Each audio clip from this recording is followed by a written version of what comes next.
BET's Live in LA with Tanya Hart. Tanya was the first African American and first woman to head up the 40-year-old entertainment industry trade organization, Caucus for Producers, Writers, and Directors. And today, Tanya Hart is a Los Angeles-based syndicated radio personality who hosts Hollywood Live with Tanya Hart on more than 300 stations for American Urban Radio Networks. Please welcome Tanya Hart. Thank you so much. I guess I should have made her walk up just a little bit later. But anyway, thank you all for being here. What a wonderful evening. Can we give Danielle a big round of applause? Because baby, the joint is jumping tonight. I mean, how incredible is this? I only have 3 minutes. She said, make it 3 minutes. So, and she asked me to tell you a little bit about how I started in the business. It was not a Hollywood beginning at all, but it is very historic. My career actually started on April 4th, 1968. And if any of you remember, that was the day Martin Luther King was assassinated. I was a college student at Michigan State University. A voice literally came to me and said, go to the radio station. And I've got to tell you something, the Michigan State had a 50,000 watt radio station at the time, still do, WKAR, but students had no access to that radio station. But the voice said, go to the station.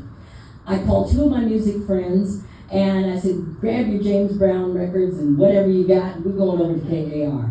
I had a little plan. I did have a friend who was a graduate student, and he had a little sway with the station. So I called Demery. I said, Demery, we're going to the station. Call him up and let him know. He said, no, I'm not going to let him know. Just show up. We showed up. Not only did Demery get us in the building, they literally put us on the air at that moment. We played James Brown, I'm Black and I'm Proud, and we just rocked for 3 or 4 hours with all kinds of music. And that was the beginning of my career. I was still a student. We were on the air for 3 years. That show, that night, the Taking Care of Business show, lasted for 44 years at Michigan State University. That led me to many things in Boston, and then finally to Hollywood. I came out, as Danielle was saying, to build BET's West Coast operation. And many of the people in this room tonight were on our show at BET. So it's so glad to see everybody. It is so important that we honor everybody's history, especially at this time in America. We have got to honor our history, everybody's history, because it is American history. And we know there would be no entertainment American history without black folks, okay? So let's just call it what it is. And so, Danielle, thank you again for making this happen here tonight.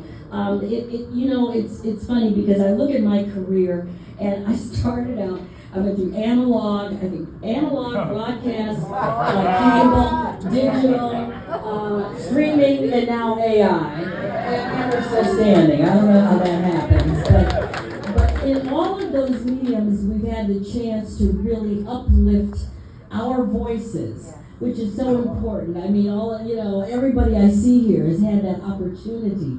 We've got to continue to do that, so that the next generation and the next generation, they won't have to look and search to find out who we are. They'll know. And you know how they can find out? They can come right here to the Hollywood Museum. And they will be able to get a lot of history. So again, Danielle, thank you so much for all you've done, all you do. Thanks for having me up here this evening. We got a lot of people coming after me. I hope that was not more than 3 minutes. But thank you so much.